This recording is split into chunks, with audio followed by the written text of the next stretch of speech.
स्वागत करती हूं स्वर्णिम टीवी के क्षेत्रीय समाचार में शहर के ताजा खबरों के साथ। शुक्रवार को दरभंगा प्रक्षेत्र के आयुक्त के जनता दरबार में आयुक्त आर.के. खंडेलवाल ने आए हुए फरियादियों की फरियाद सुनी तथा उनके निष्पादन हेतु संबंधित अधिकारियों को आदेश दिया। श्री खंडेलवाल ने बताया कि कुछ लोग मामले को लेकर सीधे ऊपर के कार्यालय में आ जाते हैं। ऐसा नहीं होना चाहिए, क्योंकि वह पुनः निचले स्तर के अधिकारियों को ही सौंपा जाता है। यदि निचले स्तर पर कार्य नहीं हो तभी वरीय पदाधिकारी के पास पहुंचना चाहिए।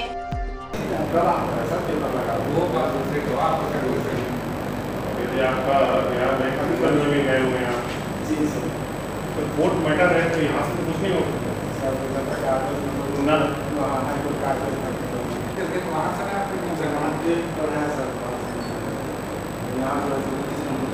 यहाँ जोड़ना बेकार है, सही जगह जानकारी जोड़िए।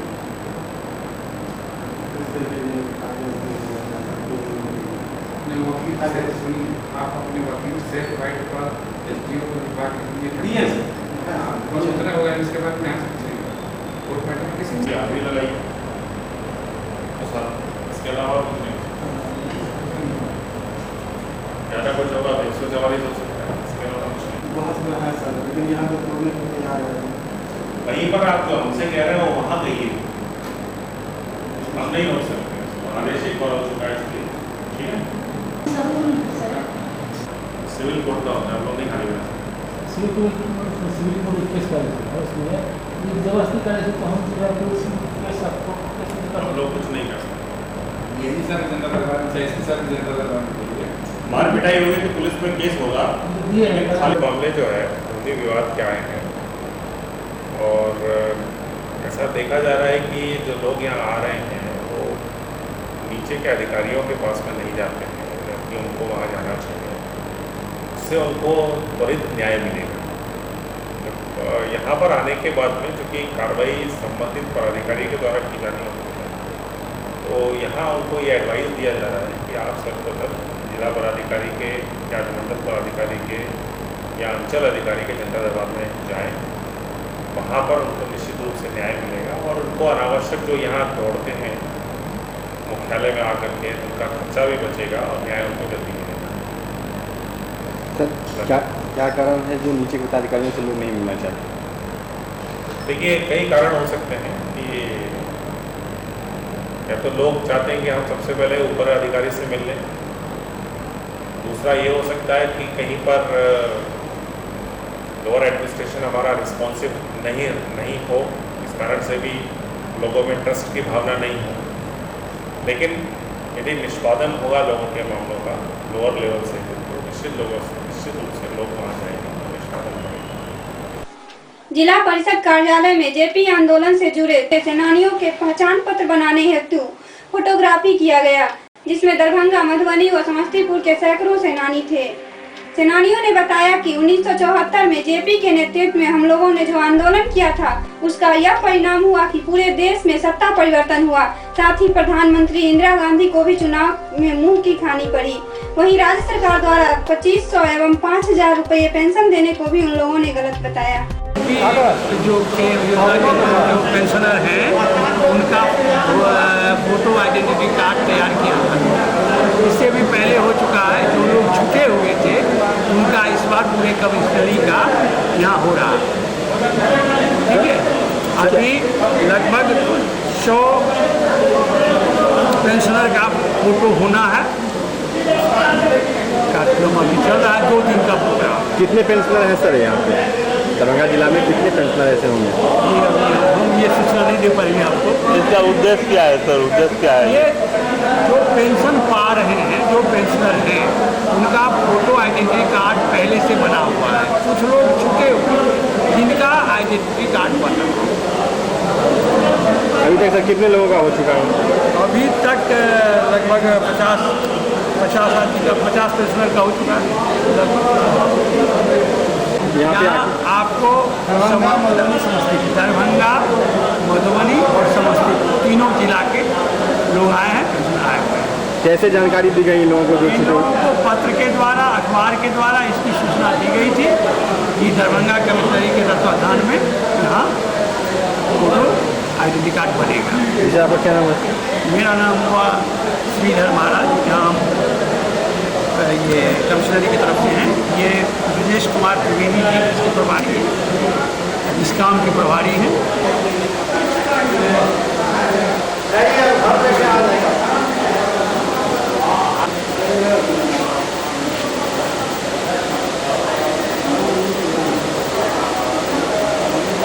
बना लिया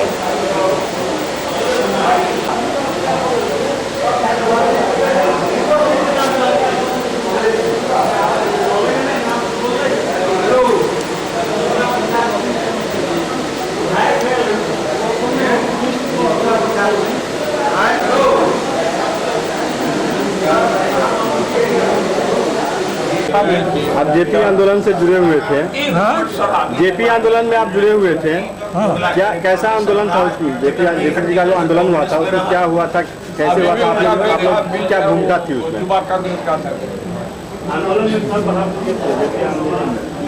जेपी आंदोलन में सर हुआ था, उसमें 1974 से। हाँ, उसमें आपकी क्या भूमिका थी और जेपी आंदोलन होने का क्या कारण था? जेपी आंदोलन होने का कारण था कि उस समय कांग्रेस की गवर्नमेंट भ्रष्टाचार सीमा पार कर गया था। उस भ्रष्टाचार के खिलाफ में जेपी के नेतृत्व में पूरे बिहार में हम लोग संगठित हुए और इस सरकार को हर हालत में हम लोग डी-एस्टेब्लिश करना चाहते थे। और वही जेपी के अध्यक्षता में कहिए, नेतृत्व में कहिए, हम लोगों ने जेल भरो आंदोलन किया। जेल भरो आंदोलन से क्या प्रभाव पड़ा था तत्कालीन सरकार को? प्रभाव तो देखिए कि पूरे देश में सरकार बदल गई। पूरे देश में सरकार, बिहार में नहीं, पूरे देश में सरकार, एगो दूगो स्टेट छोड़ करके सब जगह सरकार बदल गई। प्रधानमंत्री भी हार गई। उस समय जो जेल भरो आंदोलन आप लोगों ने किया था, उस समय तत्कालीन जो सरकार थी उन लोगों के द्वारा आप लोगों के ऊपर कुछ यातनाएं भी दी गई जेल में? किस तरह की यातनाएं दी गई? जेल में यातनाएं नहीं थी, लेकिन बाहर में यातनाएं थी। बाहर में क्या, किस तरह की यातनाएं? मेरे नजदीक में ये का हम बताएंगे। बाहर में तो इमरजेंसी भी 75 में लग गया था।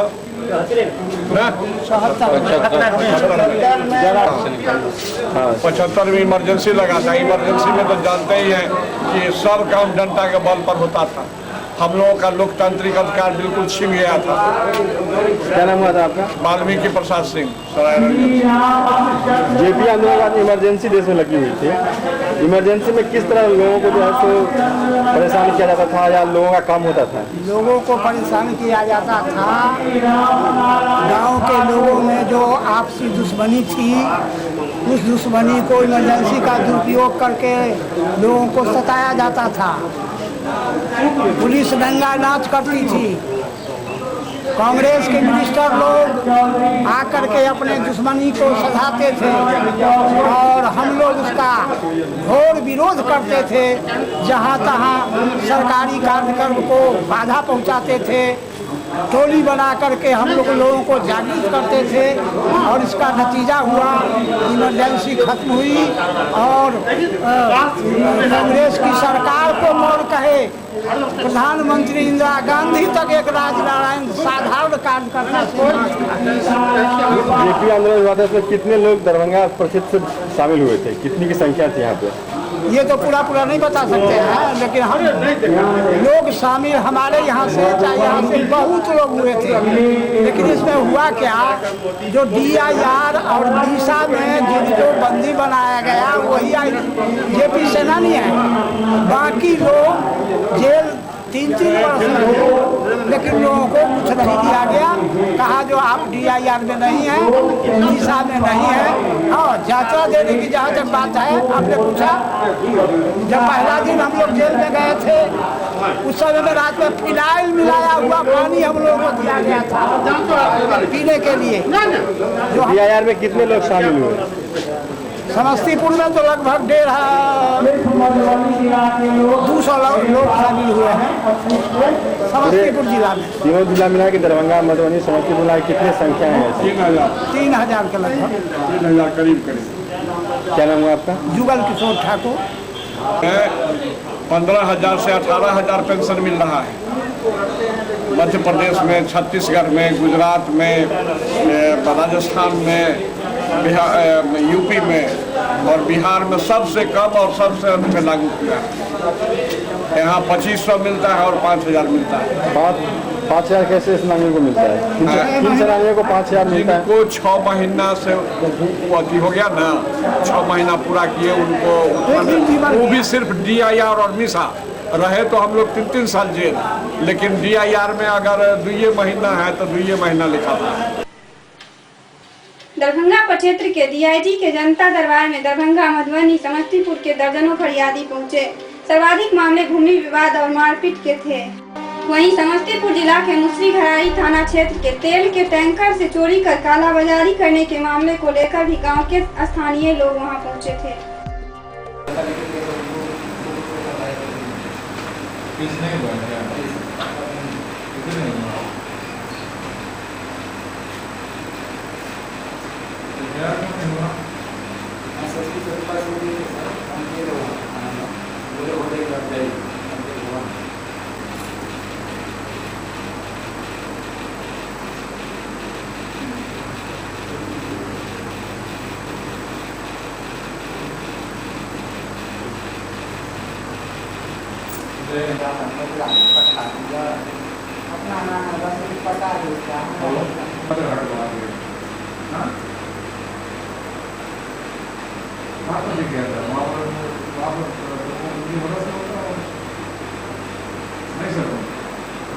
इसको बंद कराइए, बंद नहीं कराइएगा तो फिर आप सस्पेंड करेंगे।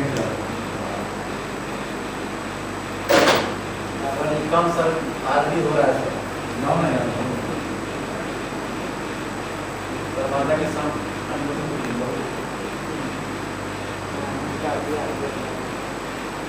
कोई ऑर्डर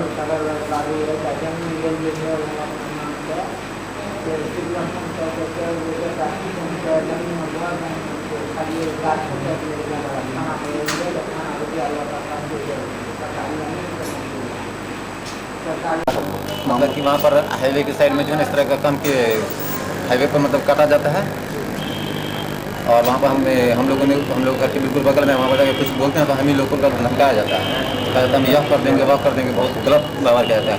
अवैध रूप से होता है, कभी भी यहाँ पर आग लग सकती है। बगल में घर है, गाली गलौज होता है, सुबह शाम गलत काम होता है, गाली गलौज होता है सुबह शाम। वहाँ पर हम लोग का घर है, बहन है, माँ है। क्या नाम है? थाना में मिले थे? लोकल थाना में गए थे, लेकिन वहाँ पर हम लोग को डांट फटकार के भगा दिया गया। क्या नाम है आपका? क्या नाम है? विनय कुमार।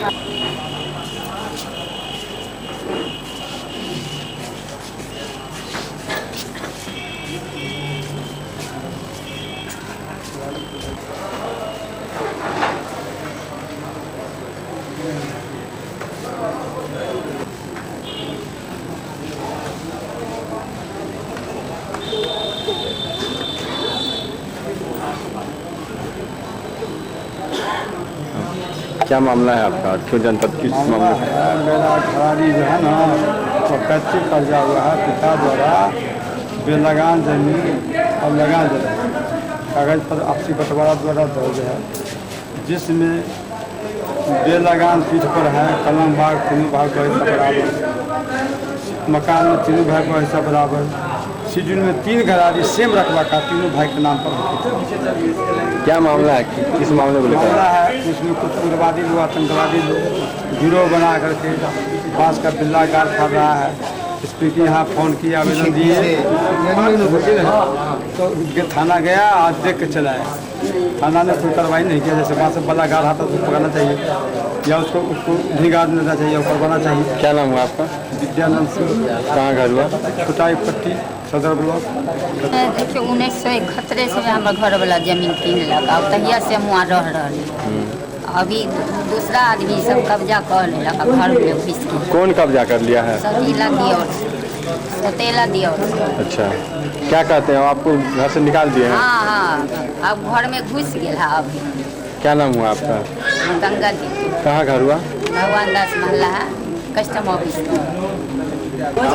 भूकंप हो रहे थे उसी समय थाना प्रभारी और सीओ साहब जा करके ग्रामीण से मिल करके मेरा घर जो है से तोड़ दिए, सामान लुटवा दिए, घर में आग लगा दिए ग्रामीण। फिर जो है सो हमारे हस्बैंड लोग भाग गए। उसके बाद जो है सो हमको घर में जो है घर से घसीट करके अंधुन लोग पीटा। कौन पीटा? थाना प्रभारी?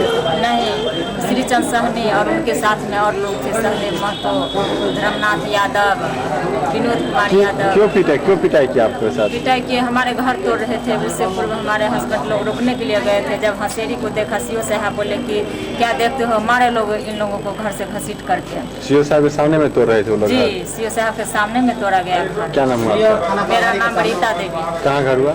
ग्राम जटही, बाबू बटे, पोस्ट खोजी। रविवार 21 तारीख को जाले के पश्चिमी टोला में जल निकासी को लेकर हुए मारपीट में मोहम्मद इमरान गंभीर रूप से घायल हो गए थे, जिसका इलाज डीएमसीएच में चल रहा था, जिसे आज दिनांक 26/6/15 को पीएमसीएच रेफर कर दिया गया। इस संदर्भ में 21 तारीख को ही मोहम्मद इमरान की तरफ से जाले थाना में प्राथमिकी दर्ज कराई गई थी, जिसकी कांड संख्या 105/15 है, मगर अभी तक किसी की गिरफ्तारी नहीं हो पाई है। प्राथमिकी में जिनको अभियुक्त बनाया गया है वह है मोहम्मद आरजू, पिता मोहम्मद शमसुल हुदा और उनके 3 अन्य भाई। इमरान के घर वाले केस उठाने का दबाव दे रहे हैं और साथ ही केस नहीं उठाने पर जान मारने की धमकी भी दे रहे हैं और जाले थाना मौन बनी बैठी है।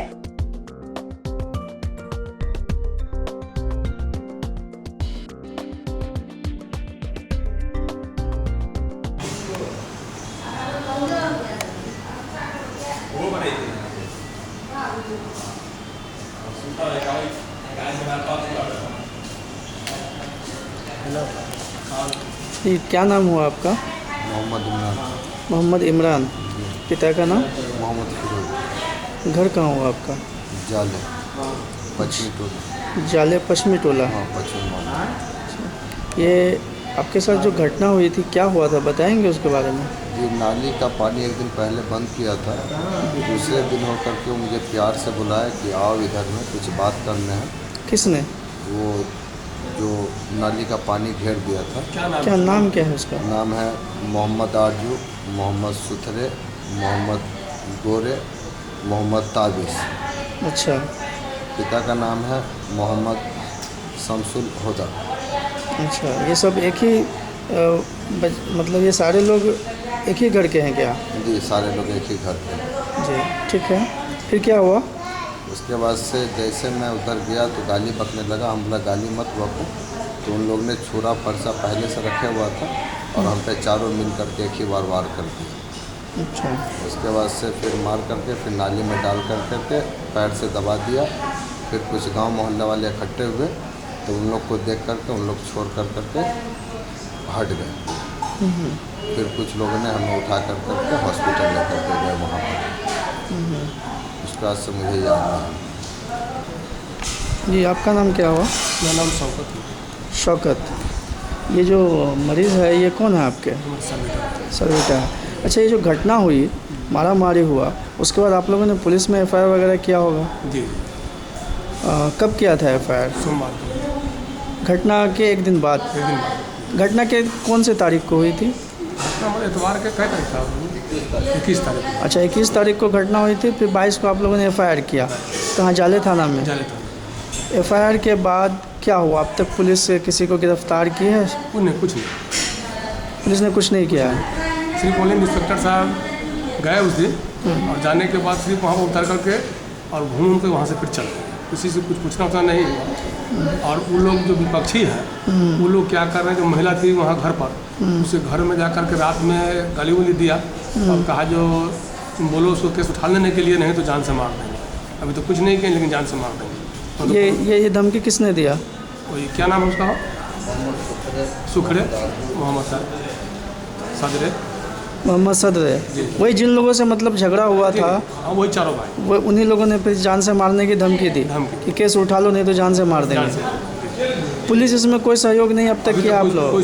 किसी की कोई गिरफ्तारी नहीं हुई है?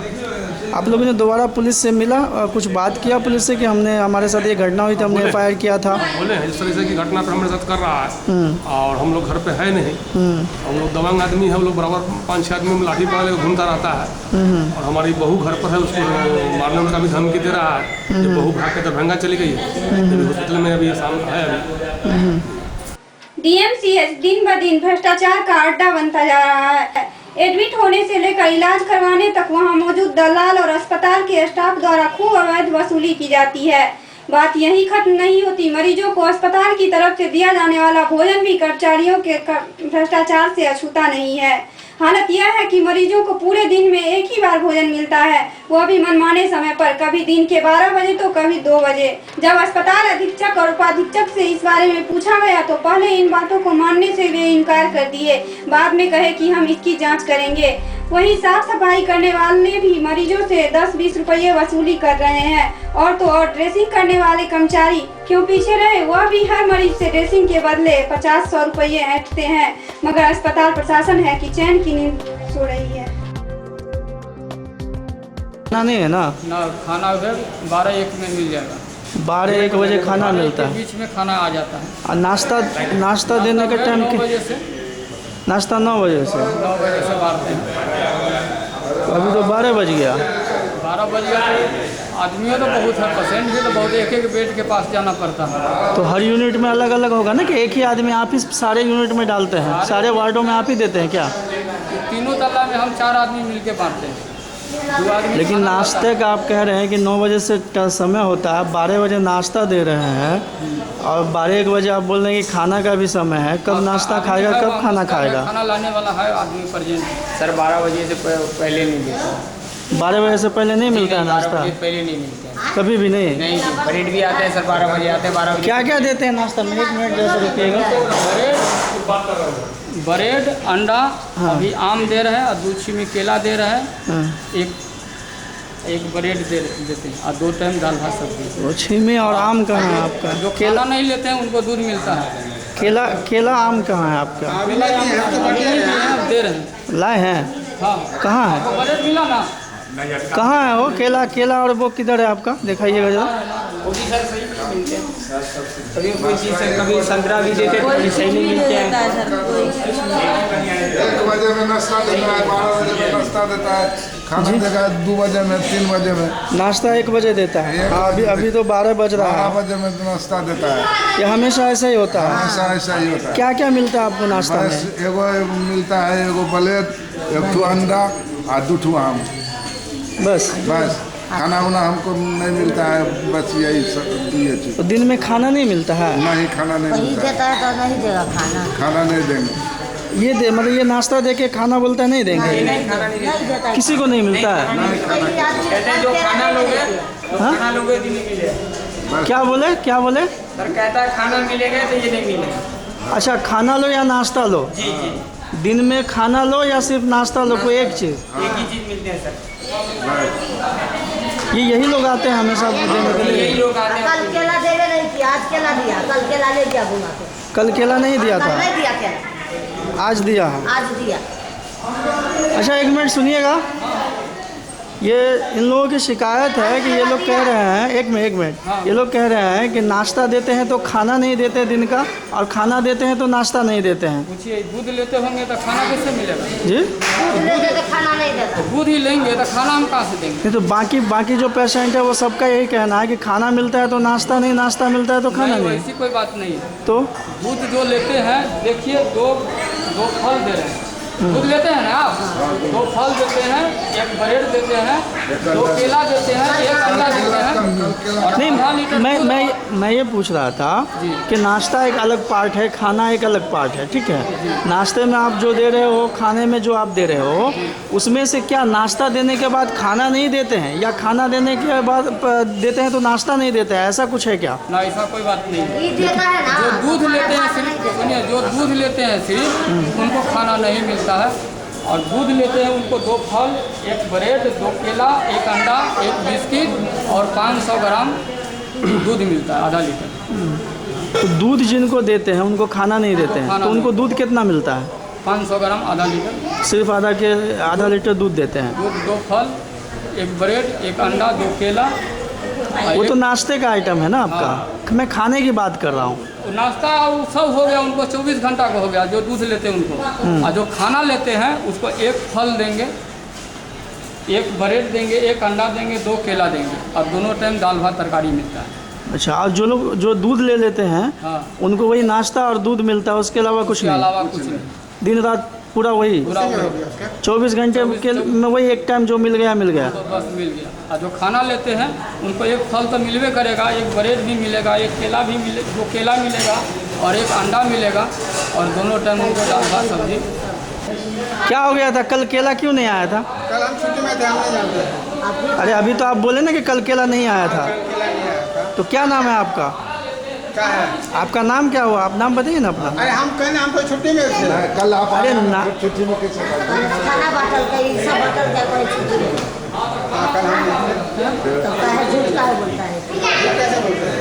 कल पूरा अस्पताल में केला नहीं बटाया था। नहीं केला कहाँ पूरा अस्पताल में कल केला नहीं बटाया था। कल पूरे अस्पताल में ही केला नहीं मिला था नाश्ते में। आपका नाम क्या हुआ? आप नाम बोलिए ना। आपका नाम क्या हुआ? ये सब बात क्या पूछ रहे हैं? कल हम छुट्टी में थे, अभी हम कोई जवाब नहीं देंगे आपको। क्या हुआ? खाना टाइम पे मिलता है आप लोगों को? नहीं, क्या कब मिलता है? 2 बजे, कभी भी 12 बजे, कभी भी 1 बजे, 3 बजे तक पहुँचाता है। दिन भर में कितनी बार मिलता है खाना? दिन भर यदि 1 बार मिलता है सर। एक ही बार? हाँ। मतलब नाश्ता और खाना अलग अलग नहीं मिलता है? नहीं। 12 बजे तो दिया, अभी आप देखिए घड़ी। आप लोगों को भी दिन भर में एक ही बार मिलता है? हाँ। सॉफ्ट डेट मिलता है, इसको एक ही बार मिलेगा, सब चीज़ों को मिलेगा 24 घंटे में। 24 घंटा मिलेगा,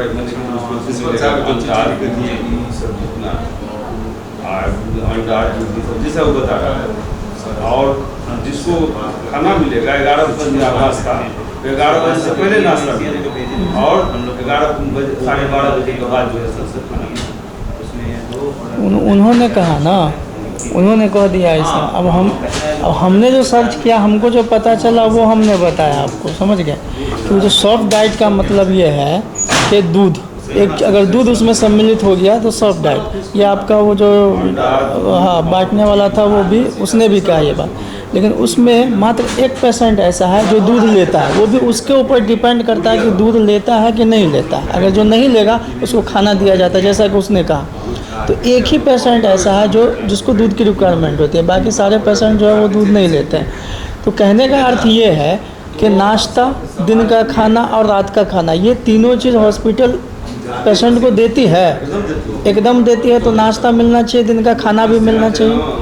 अब वहाँ पे पेशेंट ये कह रहे हैं कि सर 12-1 के बीच में हमेशा हम लोगों को या तो खाना मिलता है, जैसे चावल दाल वगैरह हो गया, या तो सीधा वो ला के दे देंगे, और या नहीं तो ब्रेड, केला, अंडा ये ला के दे देंगे। यही दोनों चीज़ हम लोगों को मिलता है दिन भर में, दूसरा कुछ नहीं मिलता।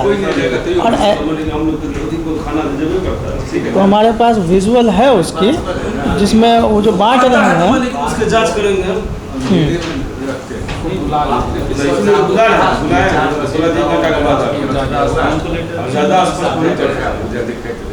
इसके साथ ही आज का क्षेत्रीय समाचार यहीं समाप्त हुआ। कल फिर मुलाकात होगी शहर के ताजा खबरों के साथ। तब तक के लिए नमस्कार।